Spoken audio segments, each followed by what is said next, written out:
My tags make absolutely no sense. I mean, seriously, look at them. Clearly there's something wrong with me. It's nonsense. Absolute, utter nonsense. Wait, Starla, aren't you a manager at Etsy's largest SEO company?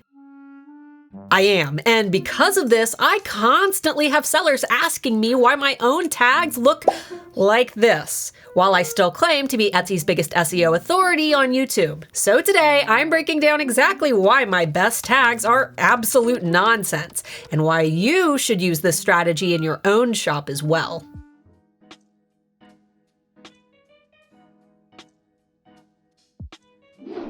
For those who are new here, my name is Starla Moore, founder of the Handmade Alpha Academy for Etsy sellers and manager at erank.com, Etsy's most popular SEO tool. And over the last 12 years, I've run multiple Etsy shops, with my newest being a bookish merch store, where we sell officially licensed products for some of our favorite fantasy authors. If you're curious about how legal licensing with authors works, be sure to check out this video up here. But as one of the world's leading SEO coaches, sellers constantly explore my own shop in order to spy on my strategies and experiments, something I constantly do in order to test theories that we put into active practice in our trainings. And this always leads to the question from sellers: why the heck do I use tags with no searches, no clicks, or astronomical competition levels? The reason is broad matching and tag space optimization. During the process of broad matching, Etsy plays a fun little game of mix and match, where they put words from your tags and titles together regardless of whether or not those words are next to each other. And while getting an exact match is always ideal, since exact matches result in stronger keyword matching, more times than not, you'll be making more broad matches. For example, have you ever found a great keyword only to realize that it doesn't fit in your tag section? In my own shop, I'm officially licensed to sell merchandise for fantasy author Sarah Maas, and her most popular series, A Court of Thorns and Roses, is a great keyword in terms of searches and competition levels. Unfortunately, this term is too long for a tag though. But by breaking the book title in two, I'm able to broad match for the entire phrase. In the keyword phrase beige wool chunky knit blanket, we would need to break this term into beige wool and chunky knit blanket. In this example, we'd exact match for chunky knit blanket, chunky knit blanket, and beige wool. We'd also exact match for all of these individual terms, like chunky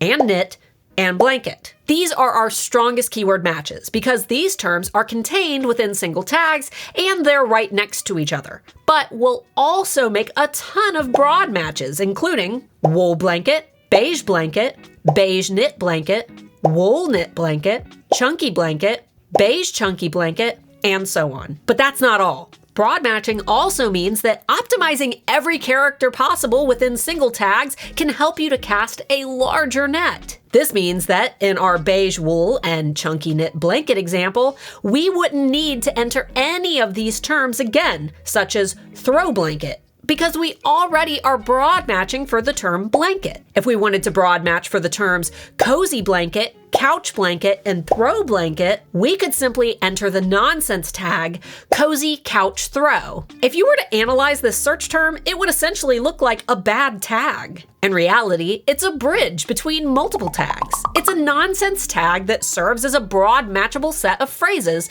when combined with other terms listed in your tags. Every time you add a new word into a tag, you basically increase the number of combinations that you could be matching for, both exact matches and broad matches. This is why more nested words within tags will equal more opportunities to be discovered in search. It's also why using single word tags is strongly discouraged, and something we clearly point out at eRank within our listing audit tool. Because why waste the space when you could make your net even wider with more relevant search terms? Here on my channel, I try to make Etsy SEO as easy as possible so that sellers like you can succeed without having to be a tech wizard. So if Etsy SEO is still super confusing for you and you want to learn how to master it once and for all, I recommend grabbing my free Etsy SEO toolbox linked up here. This resource is loaded with courses, videos, and tutorials that will help you to build a better SEO practice while understanding the factors Etsy considers in their search ranking criteria. Find the link to that toolbox down below, and let me know what SEO questions you have down in the comments. Who knows, if I get enough questions, I may even use them in a future video. Until next time, Pookie. Is that the new outro? I think that's the new outro now.